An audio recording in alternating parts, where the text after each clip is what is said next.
Welcome to another episode of Five Star Conversations, where we talk with people having an impact on our industry. And today I have the pleasure of talking with Raymond Faulkner. Welcome, Raymond. Kia ora, Brendan. Thank you so much for the time and the opportunity to speak to you and whoever's out there listening. It's my pleasure. And I'll read your bio in a sec, but just in a sense, coming full circle, it was a recent guest on Five Star Conversations, Dominic Egger, that when we going through the people who had a significant influence on their career, it was you that he mentioned. And I said, well, I've got to get Raymond on. So thank you for agreeing to be here.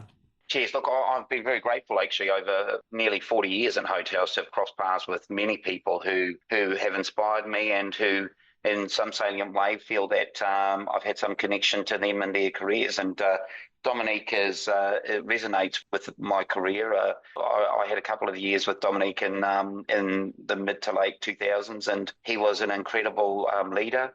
He used his intuition and initiative appropriately. He was ready to sort of explode when we took him on board, and we just gave him the opportunity to do so. And I'm really, really proud of where he's come and the growth that he's experienced both commercially, professionally and personally. He's a personal friend of mine. So we've got connectivity across running, and he does triathlons. I don't.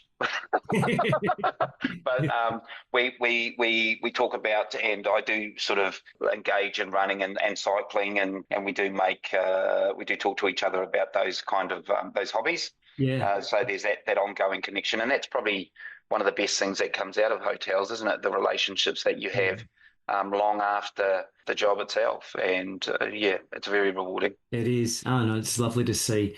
I'll just read your bio then. So Raymond Faulkner is a distinguished international hospitality leader with over 35 years experience spanning Australia, New Zealand and China. He currently serves as Vice President of Operations and Development for Swiss-Belhotel International across Australia, New Zealand and the Pacific, while simultaneously managing the Swiss-Bell Hotel in Brisbane. A graduate of Auckland University with a Bachelor of Commerce, Raymond's career is defined by his versatility, having excelled in high-level roles ranging from financial controller to commercial director to general manager for world-renowned brands such as Sofitel, Crown Plaza and Holiday Inn. Throughout his career, Raymond has built a reputation for driving exceptional financial performance and operational excellence, particularly in challenging environments. So during his tenure in China, he was ranked as the #1 general manager in Greater China and 6th globally on Accor's revenue e-learning platforms. His strategic leadership was further evidenced during his time as general manager of Sofitel Wellington, where he successfully navigated the portfolio through the complexities of COVID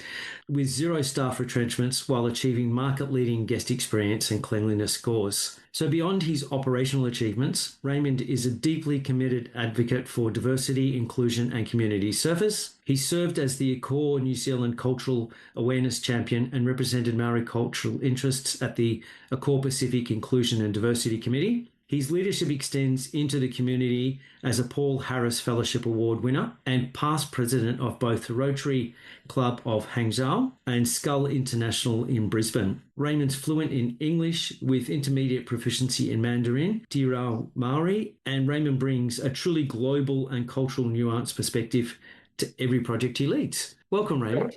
I'd hire that guy. He sounds good. Sounds like he could run a hotel well, right? I like it. The first question I always like to ask is the calling. So we touched on it, but we didn't touch on it enough. You've got a triple major. So you did commercial law, accounting, and international business. That's like a really strong academic background. Did you, when you were doing that, foresee that you would end up in hotels, or what brought you into the hotel industry? Yeah, I'd like to say that it was organised and structured sort of entry, but I fell into it. Well, look, I've always been a numbers guy at school. I love maths. I was good at maths. I did accounting at school, and so I sort of gravitated to that at university. I was a young guy, and I really didn't have a lot of direction when I was 17 and 18, like most 17 and 18-year-olds. But I went to university because I had really good friends, and those friends all went to university. So I came from a very blue-collar background. My father was in the Air Force. My mother worked at Woolworths back in the day when they had those push button teller things, and you got your shopping in paper bags. I had three older brothers. We were four under four. So each of my brothers, there's just a year between us.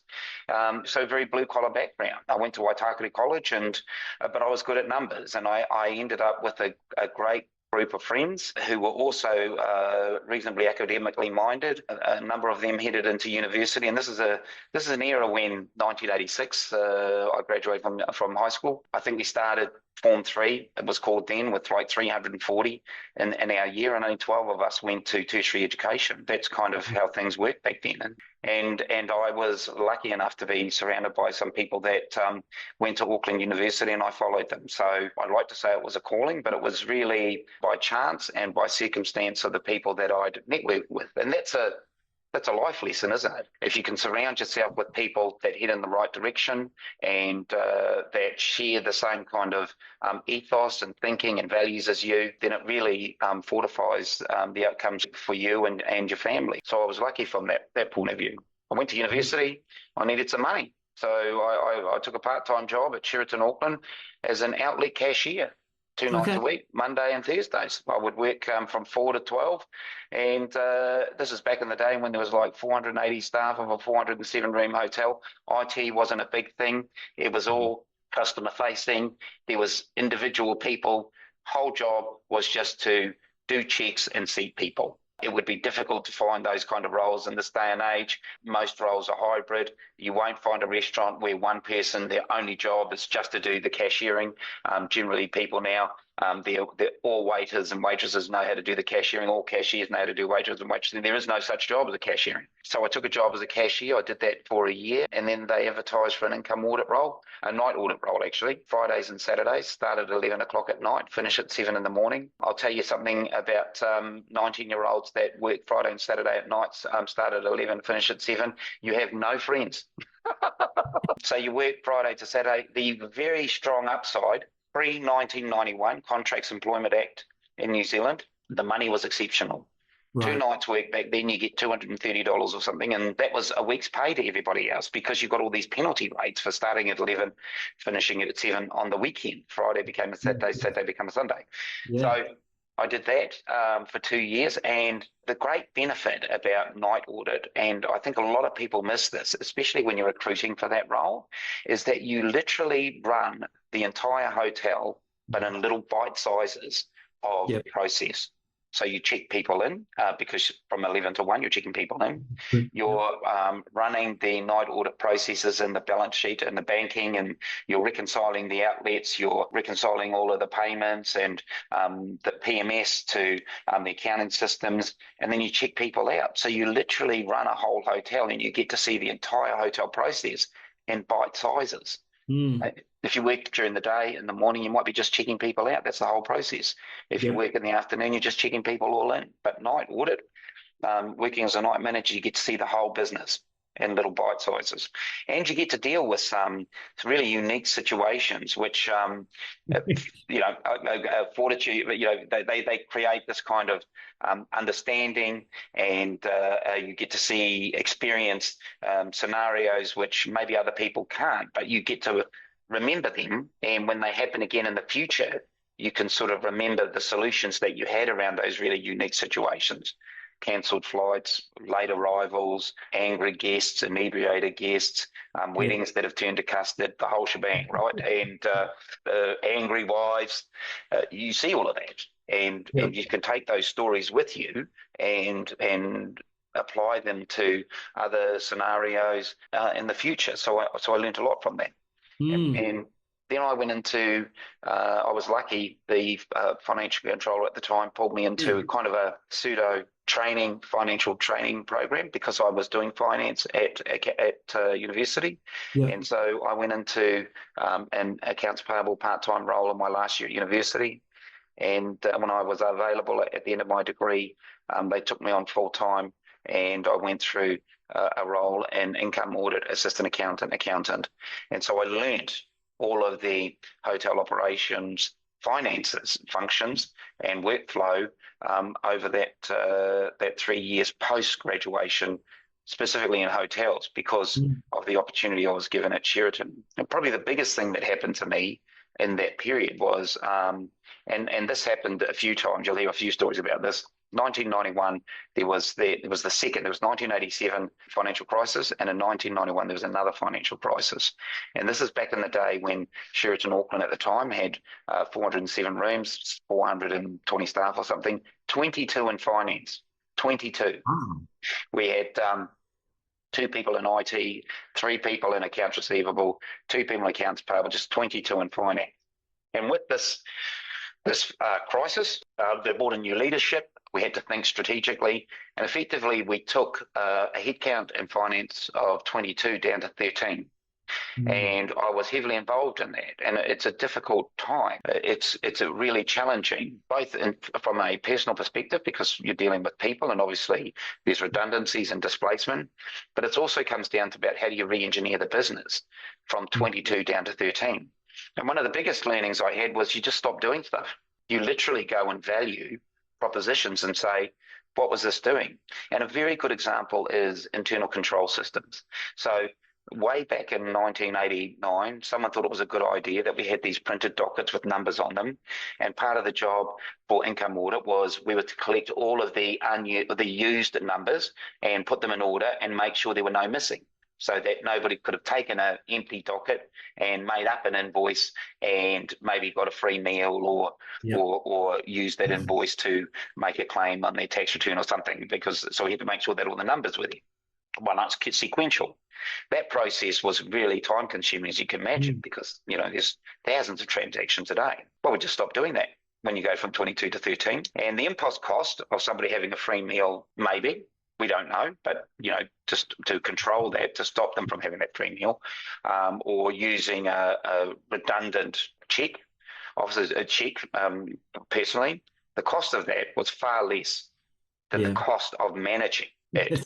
So we just stopped doing stuff, and I learnt a lot from that. So a lot of what we do now in this day and age, even strategically, is we ask ourselves, why? Why do we do this? When people are saying, well, this isn't working, we need to find another way. Often the first question is, why do we do it anyway? And that's a big, that creates process change that's constantly evolving. So you need systems that are evolving. So that experience at Sheraton Auckland was invaluable to me, and that's really how I first got into hotels. For 8 years with them, I just fell into it and followed friends, found something that paid the bills, and other people around me, as became apparent throughout my career, saw some light and helped me into a path in hotels. There you go. From an inspirational point of view then, you've led teams across remarkably diverse cultures, everything from the Gold Coast to Hangzhou. Is there a leader or mentor that inspired you and helped create your philosophy for management? One of the kindest, courteous, quietest, best leaders I've ever had is a man named George Lee, and very few people will know George Lee. Some will in IHG and CDL. He was actually the managing director for CDL in the late 90s. He was regional director of finance for what was then Bass Hotels, became IHG in Australasia. He was incredibly instrumental to me, and I crossed paths with George numerous times in different companies over the last 39 years. And generally, all of those interactions have been engineered by George. Even when he had no vested interest in me, he commercially or professionally, he retained contact and he helped me. And he not only helped me commercially, but he moved my life, my personal life, significantly, because when you change jobs and you change companies, obviously you change your earning capacity, you change the environments that you're in. And this man helped me move within what was Sheraton at the time, ITT Sheraton. He took me into another company, CDL, and he took me into IHG. So across 3 different companies, he's been a feature in my professional and personal development, and I am endeared to him as a man and as a person. And he was an incredible role model. He taught me so many lessons. that can come from being a quiet, pragmatic, practical individual, but that actually cares about people Mm. and enacts that care. I've got a good story about him. When I was a young guy, about 22 years old, in New Zealand, we had to pay PAYG on the 5th of the month and the 20th of the month, all before electronic banking. When people printed paper that was worth money, and Yep. you had paper, and you went around and swapped paper for things. So we had cheques, obviously printed cheques. And on the 5th of the month and the 20th of the month, you had to go down and pay the PAYG. And this hotel the PAYG was so significant, it was like $120,000 a payment. So on the 5th of the month and the 20th of the month, we'd have to write up the cheque, 120,000, walk it down to the IRD at the time and pay it.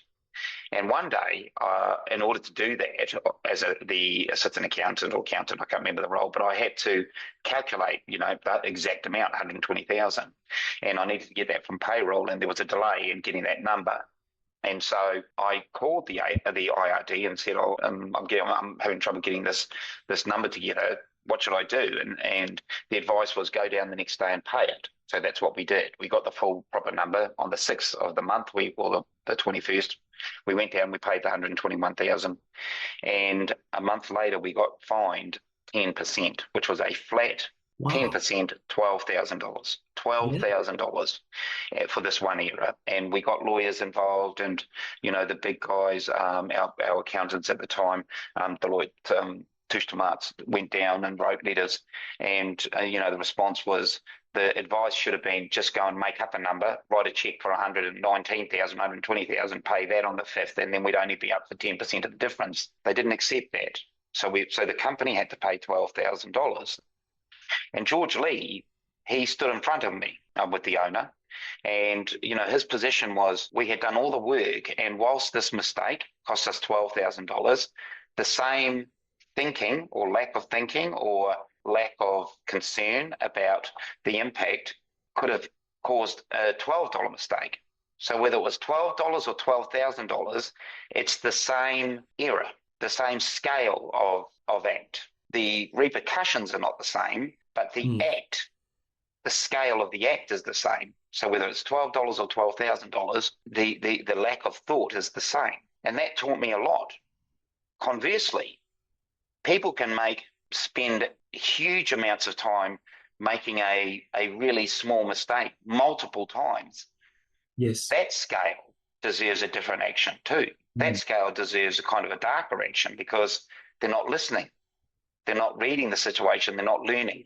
And they may only lose $100 or $200. So George really institutionalized my thinking around scale of act, not repercussion of act. And I'll always remember that. Yeah. Yeah. That is interesting. So we've seen the VP. Well, actually, I didn't realize you're a fire warden, past president of Skull, Paul Harris Fellow. What is something sort of outside that professional side, that a talent or a hobby that you might have that not many people may know about? I love rugby. I'm not very good at it, but I've loved it my whole life, actually, since I Yeah. was a boy. I loved watching it. I loved playing it. I loved being involved in it. And I was really, in my personal life, I was really grateful that I had an involvement with club rugby because my son got involved in club rugby, and he was pretty good at it. So he ended up playing representative rugby at different levels for a number of years. And through him, I started to get involved with Logan City Rugby Club, which is south of Brisbane, very blue-collar area. We were raising our kids out there. And I took up a role as treasurer for this club, and I was that role for 8 years. And in that 8 years, we moved the club from what was called Homestead Ground to a new ground in Meadowbrook. We got a $4.5 million grant from the state government. Yeah. And it took us 3 years, but we built and opened in 2012 what would have been the best club rugby facility in the country. Wow. But the greatest value for me was that action, that process, not me, but many, many people involved in it, obviously, Yeah. but that process to get that club up and running, I'd go out to it now and I can see 200 junior rugby players, kids under 15, that are playing rugby on Sundays, that are training 2 days a week, that are outside living Mm. that wholesome Australian life. There's 60 senior rugby players across 3 or 4 teams that have the camaraderie of rugby, and there's a community. You can go to the Yeah. rugby club a couple of times in the winter, every 2 weeks, watch the home team and sit and Mm. watch sports or rugby, talk to Mm. your neighbours, have cheap beers, and connect, have that connectivity, that community connectivity. I love that life. And I don't speak about it in terms of recognition for what we did. I speak about it because of how rewarding it was for me Mm. personally and for my family. We just loved going down there out with the 3 kids, and we watched the All Blacks play the Wallabies, and we'd be in the club rooms, and the kids would be running bananas outside under lights. Yeah. Probably not the safest thing, but it was, if you're going to lose one, you're going to lose them all, aren't you? But it was just great connectivity with friends and neighbours and the community. So I was really grateful for that opportunity, and really grateful to work with a bunch of senior business leaders who Mm. were not in hotels, but together we were able to sort of orchestrate this significant change to club rugby in Logan. And yeah, that will stick with me. And I feel connected to that experience. Yeah. Yeah. Oh, it's great. Great to create that community. I want to ask about the best advice you've ever received. So, obviously, you navigated Sofitel Wellington during COVID with zero retrenchments, which in itself was a massive feat. What's the best advice you've ever received that helped you stay the course during such high pressure periods? Patience. Hmm. I think patience and transparency, those are the big lessons. Okay. I think the value, what I learned about COVID, there's New Zealand at the time had a very left-leaning government, a Labor government that was very protectionist and very focused on, as they should have been at the time, health and safety and welfare of the population. Yeah. Hindsight is a wonderful thing.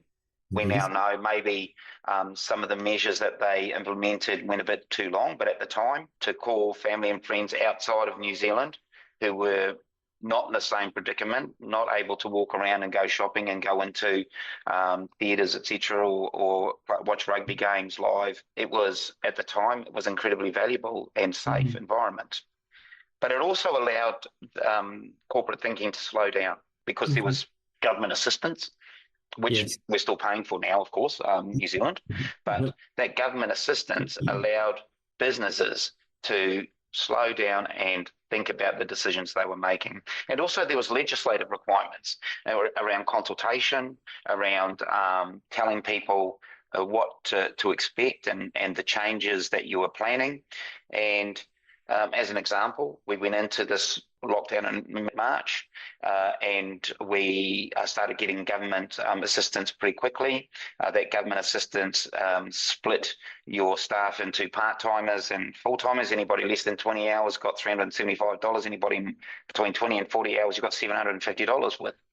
Now, once you started educating people about this allowance, people who would have worked 10 hours before the lockdown and would have taken home 100, and I'm just making this up, $200. They Yeah. turn around and start saying, but you're getting 375, where's my 375? And we could educate them that actually we're taking the $175 and we're paying a top up to people who only get 750. They used to get 1,200 and their families were run on 1,200 a week. Now Right. they're only getting 750. We're going to take your 175 and give them 800. So they're not going to get 1,200, but they're going to Mm. get more than 750, and we're going to help them by taking your 175. So you'll still get the 200 you got before, Yep. but we're using your 175 to pay these other people so they can get more than what the government was giving us for them as full timers. Mm. And Mm. you have to educate people about that thinking. And 99% of people are good, decent people. They're Yes. kind people. And once you explain it like that, once you sort of simplify the workflow so that they understand, well, I'll still get my 200 and I'm helping somebody else who needs help, there's immediate buy-in from Yeah. 99. So that's what we did. We had transparency. We educated people about the process and what we were doing. We also told them about the forecasted profitability of the businesses. And the thing I talk about, patience and transparency, patience kicked in because the law made us slow down to some Yes. degree. But in doing so, there was an evolution that was happening, a macro evolution that was happening to the country. We were learning more. There was a growth in the freedoms that we were entitled to, and those freedoms allowed people to move around. It changed the economic returns for the business, which allowed us to change our plan. And so, for example, the first draft plan might have taken our staff of 80 down to 16. After a Mm. month through that consultation, suddenly we realised, well, now we can open up to level, whatever it was, 3 or 4, and we were seeing some revenue flow, and now we can fund another 8 people. So we can go from 80 to 24, not 80 to 16. So Yeah. then we would have to consult to see who the 24 would be. And another month would pass, and there would be more opportunity, and revenue streams would open up. Now we could go from 24 to 30 people we could save. So now we're going from 80 to 30. So we would consult again to see who the 50 roles were that we would have to displace. And Mm. so that patience sort of played into the changes that were happening, the Mm. macro changes. So we rode that wave, and that allowed us to manage ourselves so that we didn't displace anyone. Equally, the underlying message that we had across all of our hotels in Wellington, we can hurt 10 people in a big way, or we can all hurt in a small way. So we Right. all get hurt a little, Yeah. or we go and burn 10 people hugely. Yeah. 10 people lose their jobs, or 80 of us lose 20% of our pay, Mm. and then the other 10 get to stay. Mm. Once that philosophy starts kicking in, then everyone is behind you. And so we rode that wave. And by the time we sort of really started getting to the pointy end, we were really fortunate to get a hotel that went into MIQ, which is the government funded Yeah. quarantine program. Yep. And the money we got from that, it didn't go into the coffers of the owners or a core at the time.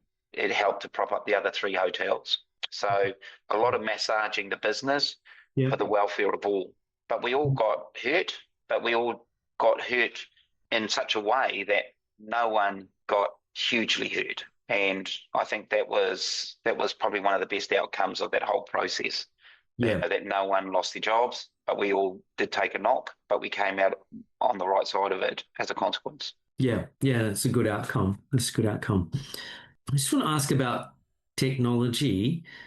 Obviously, well, actually, I was thinking about your role as a cashier because I spent time in hotels in a similar era, and it was a cash register and full-time cashier.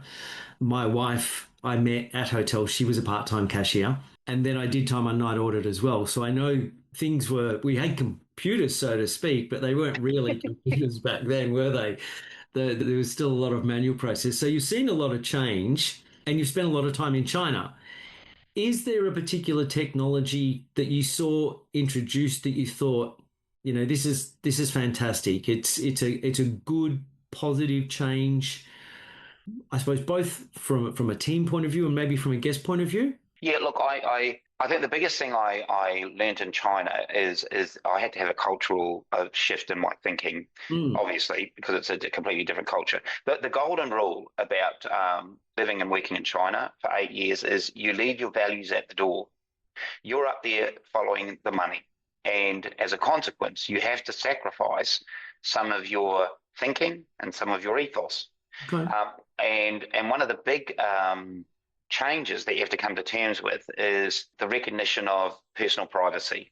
You leave the values that we have in Western society in Australia and New Zealand about personal privacy at the door. There's not the same standard of personal privacy in China. And a good example is, this is going back 14 years ago when I first got up there, but they PMS systems in all hotels talk to the national police system. So Yes. everybody that checks into your hotel, the police know about. Yep. And the upside of that is if anybody's going to cause trouble in your hotel, they'll be walked out by the police before they make trouble for you because the Okay. police already know them, right? Yep. Now, there is a subsequent issue around that because the key driver for that is, at the time was that I was up there was there was a need for, or the government felt there was a need to understand where the Xinjiang population was. There's a population of people that they wanted to understand, and so you'd be in a hotel and people from Xinjiang could move around China, but when they checked into a hotel, their national ID was picked up by the national police system, and within 30 minutes, a policeman would come into the hotel, come and ask what room this person was in. We'd give it to them. They'd go up to the room, they'd knock on the door, and they'd simply say to this person, "We know you're here," and then walk away. Now, that kind of liberty in Australia and New Zealand would be unacceptable. We would just never allow that compromise and liberty. But when you get to an environment where it's just a matter of course, it just happens, it's a sequence of events, that change is a technology and a process and a workflow that is very unique. And it obviously, it risks the personal freedoms that we see in Australia and New Zealand and in the Western world. But it does have some benefits if you're prepared to sort of accept that. And the benefits are that you don't have the same challenges that you would have in running hotels around crime. It does mean that the hotel environment is safer. Okay. It also means that when people come back to check in, you can use facial recognition to check them in. You don't need them to sign pieces of paper. You don't need them to fill out registration cards. It means that if they don't pay their bills, the collectability is more solid, and the police have a more insight into individuals, and you can very few bad debts arise in that kind of environment. But you have to give something up. Another good example about that is food safety. So this is going back 10 years ago. Any restaurant food outlet in China legislatively had to mandate putting cameras on the kitchen so that the customers can see. So you'd sit down in the restaurant and there'd be a TV, maybe two TVs on the wall, and it's literally showing you live people cooking in the kitchen behind you. Now, the purpose of that is so that is for food safety, so that the chefs and the stewards do their job, and the live control is the consumer. Yes. Even now, I was there 6 months ago, and you go into the airport, and at the airport, when you go to the carousel to get your bag, there's a TVs showing the baggage handler taking the bag from the trolley and putting it onto the carousel on the other side. So you're watching your bag be placed on the carousel, so they can't throw it. Yes. They can't make trouble for your luggage. But of course, I don't know how well that would go with the unions, etc. No. It wouldn't be acceptable, right? But there's benefits to the consumer experience. There's benefits to the health and safety of people engaged in hotels and any business, actually. It's expensive in terms of your value system. The ethos and what you have to give up. So I think technology around safety, security, and I don't want to say privacy because it's the opposite, isn't it? It's not, but around the law and legislation and maintaining legislation. That's probably a big difference and something that we could learn from. And that's why, in China and Japan, there's a cultural. You can have vending machines that sell beer 24 hours a day. Right. No 17-year-old's going to go and sit there and take out 10 cans of beer and drink themselves into a stupor. Because in China, if you are 17 and you do that, you don't go to a good school, your family name is burnt, probably you'll be arrested, and your family name will be put across the train station in the village. They will humiliate you. They have a saying called Shaji Jinghao, kill the chicken, scare the monkey. Okay.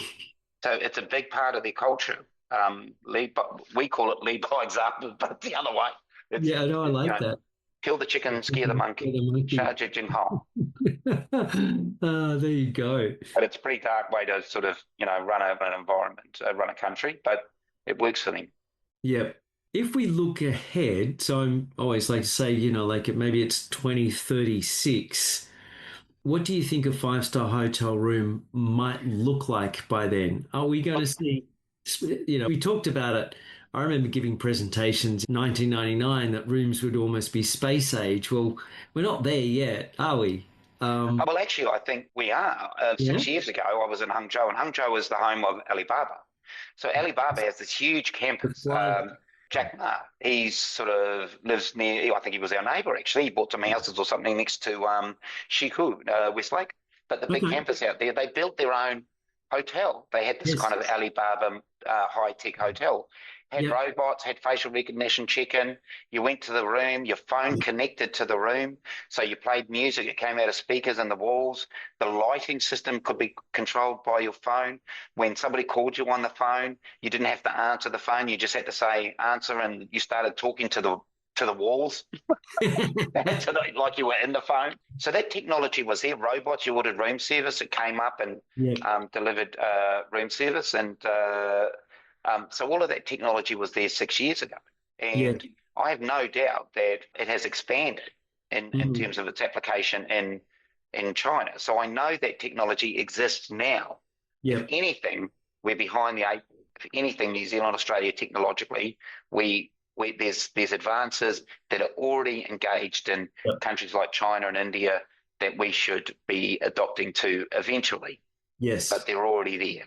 So yes, I understand that technology is going to change a room and change the look and feel and experience. But what I'm really grateful working with Swiss-Bell Hotels for is I've got this re-engagement with mid-scale and upscale brands and product propositions. And it's reminded me in the last 17 months that that the customer can be niched into solutions that suit a particular profile of consumer. Yeah. So I don't think we're ever going to get a standardized hotel product. There is no answer to say, what will a hotel look like in the future? It will look like as it does now, incredibly fractured, many, many different branded solutions, focusing on a specific customer profile, wellness, customer profiles around corporate, around low maintenance, high speed experiences, just get me in, get me out, limited service experiences, very detailed personal experiences at the other end of the spectrum, where there's a price point and a premium that people pay for those very personalized experiences. I think hotels in the future will always be fractured, and I think that brand differentiation is probably going to grow rather than contract. And so I think hotels in the future, there'll be more specific consumer focused products. But every hotel, it's going to need clean rooms. Every hotel needs a decent sleep. Yeah. Every hotel needs hot water. Every hotel, if they offer it, wants hot food delivered on time. And right now, the only major evolution is every hotel needs excellent Wi-Fi. They are the absolute, when you stick the word hotel on the front of a building, you have to deliver those things. Yes. You have to. Yes. You don't have to, you don't have to promise carrying people's bags to their rooms if they don't pay for it. You don't have to promise them free-to-air TV if they don't pay for it. But you do have to promise certain things. You can, for example, free-to-air versus everyone's got this, what they call it, streaming. So you offer streaming, and maybe you just decide the impulse cost for free-to-air is such that I'll take that off the room price, and now you bring your own TV. I'll just give you a big monitor, allow you to Chromecast or whatever to the monitor, and you look after your own TVs. But I'm not going to provide you with an entertainment solution just the way that you can see it and experience it in the room.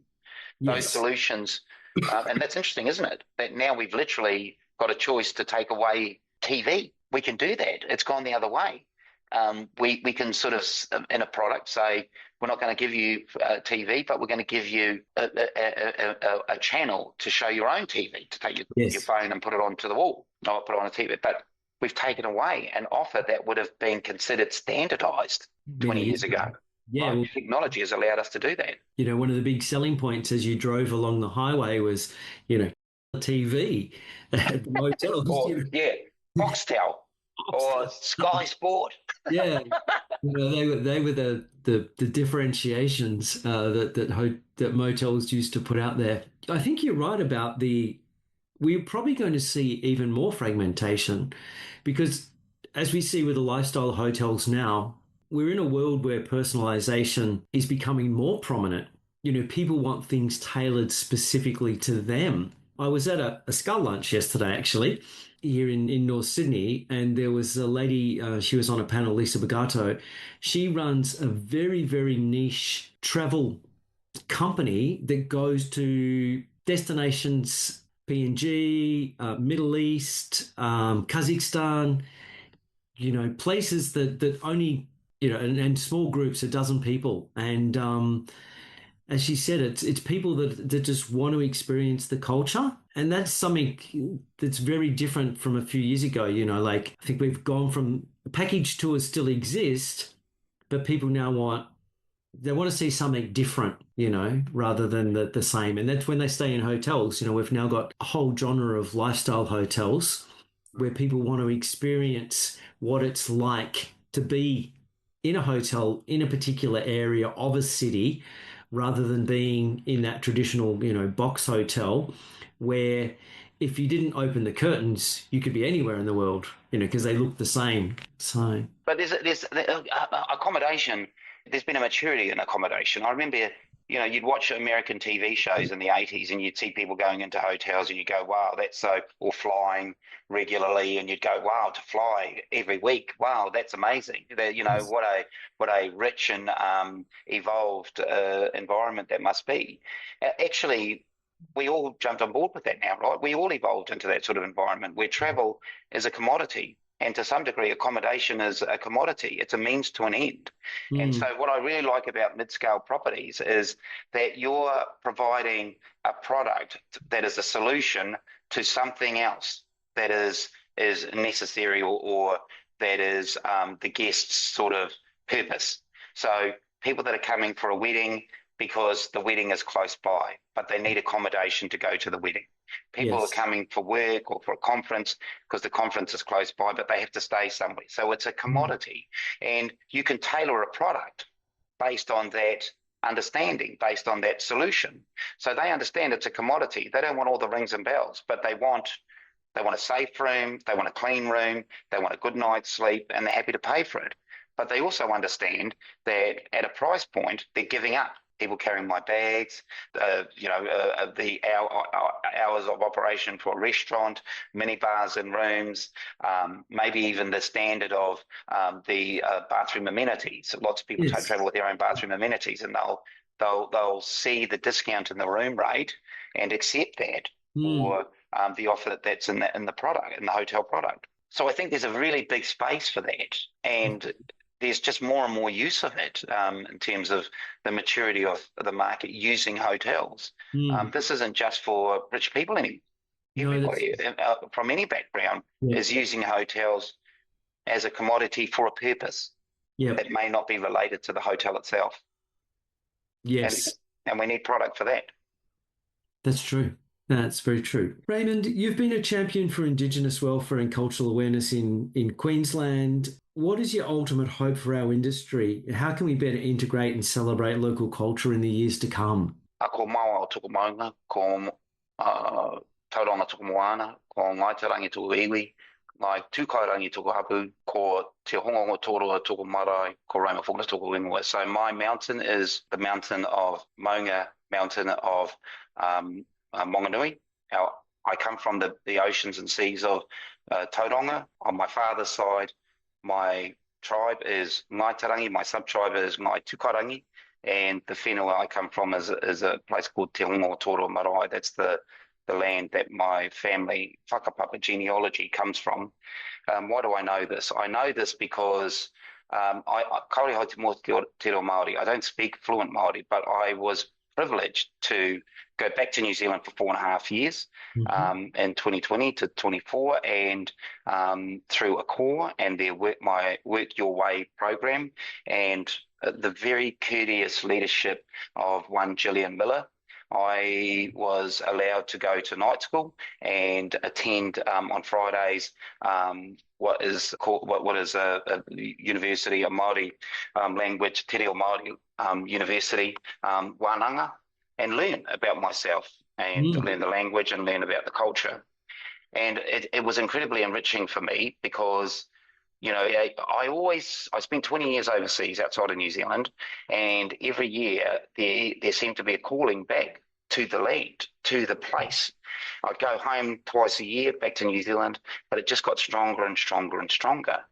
And that's what happens with Indigenous people. You have this, and I can't explain it. It's inherent. It's inside you. You have this desire to go back, to be close to your whānau, your family, your hapori, your community, to be on the land, the whenua that your family came from, that your father stood on and your mother stood on. And so, you know, I have a very strong empathy for Indigenous culture because of that experience. And I had it before that experience, but it was enriched by the 4 years that I did back in New Zealand. And I stay really well connected with it now. I continue to learn and repeat the things that I've known. I continue to role model it in public speaking and engagements where I can. I celebrate it by speaking what I can and showing who I am when I can. Yep. And I think that's part of it. That's the first part. You must respect and be proud of your Indigenous heritage if you come from an Indigenous background. Yep. But more particularly for Australia, and I guess I'll speak quite candidly here, I think Australia has the richest, it definitely has the oldest, but certainly it has one of the richest Indigenous cultures in the world. And it is the greatest marketing opportunity for tourism, for hotels, accommodation, for selling this country's identity. The greatest marketing opportunity. You talk to anybody in China, in UK, in the US, and you speak about experiences that they want to have in Australia. Yes, they will talk about the Harbour Bridge and Uluru, and they will talk about Bondi Beach, and they'll talk about Melbourne and the culture of Melbourne. But 100%, they will look to engage with Aboriginal experiences, Indigenous experiences. I think there's so much upside to embracing this from a tourism perspective, from an individual hotel perspective. And if you do it now, you'll be ahead of the curve. And that's where the money is. If you do it now, if you start celebrating it in such a unique way, you'll be able to harness that desire that's in the open macro market, and they'll start coming to you before they come to other people. Eventually, people will crack onto this. And if they're smart, all hotels will sort of start engaging in Aboriginal culture and Indigenous culture at a guest experience, front of house guest experience level. While they sort of learn and adapt, if you're first off the rank, you've got a huge competitive advantage. So I think there's a commercial value to it. But the subsequent value is that it brings forward Māori, Te Ao Māori culture, Aboriginal, Indigenous culture. It brings it forward into a business.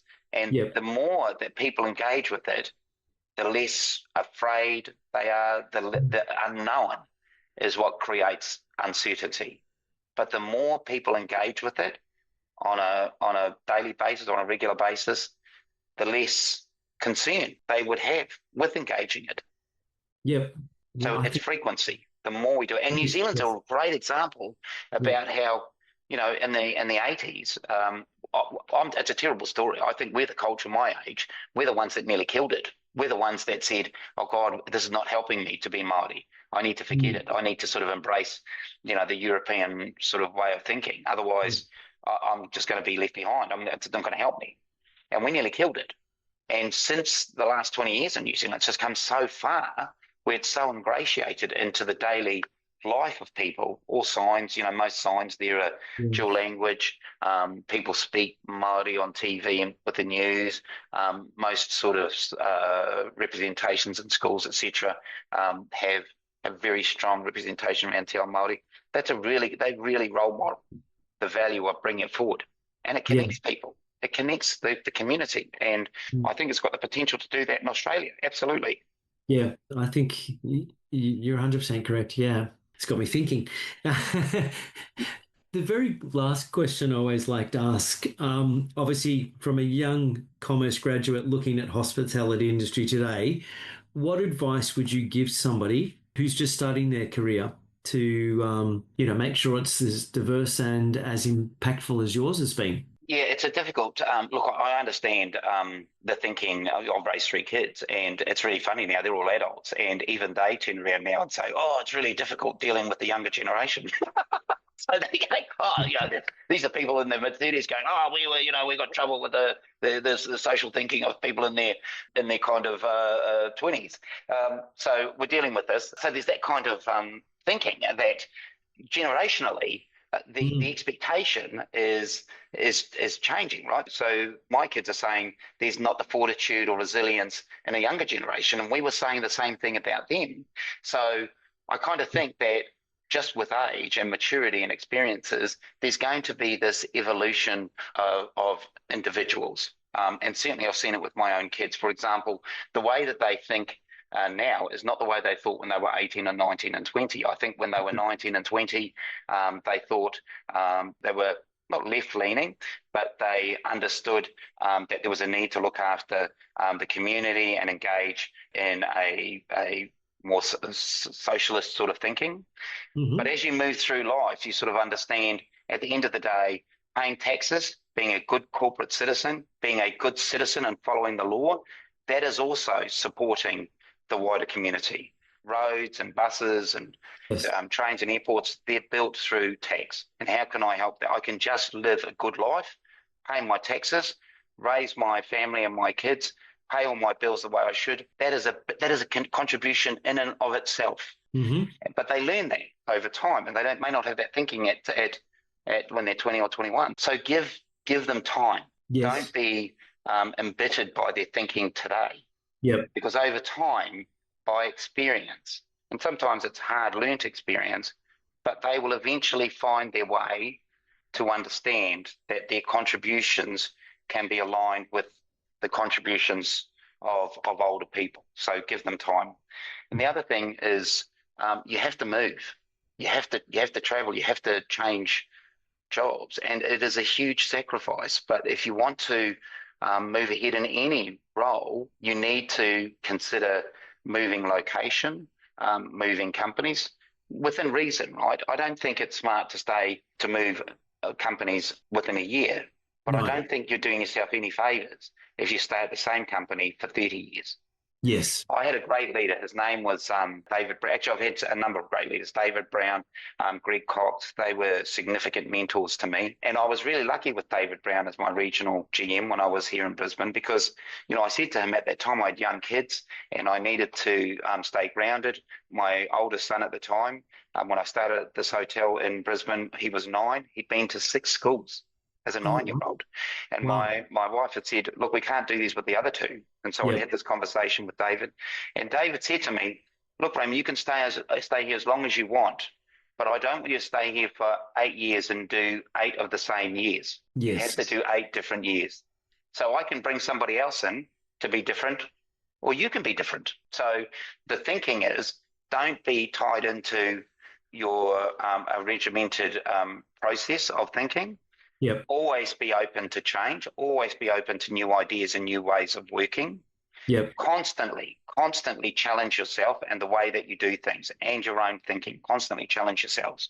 But move over time, move companies, move locations, move environments. I think it's difficult. It's a difficult conversation to have with certain people at certain stages of their lives. But I found that that's probably been the most rewarding in terms of commercial outcomes for me and my family was, the most help I got in terms of making money and the welfare of my family was because I moved. And, there's no way I can think around that. You have to make those sacrifices, uh, maybe in the short to medium term for the long-term gains. And certainly I'm in a really great place right now. I'm incredibly grateful for everything that 40 years in hotels has given me.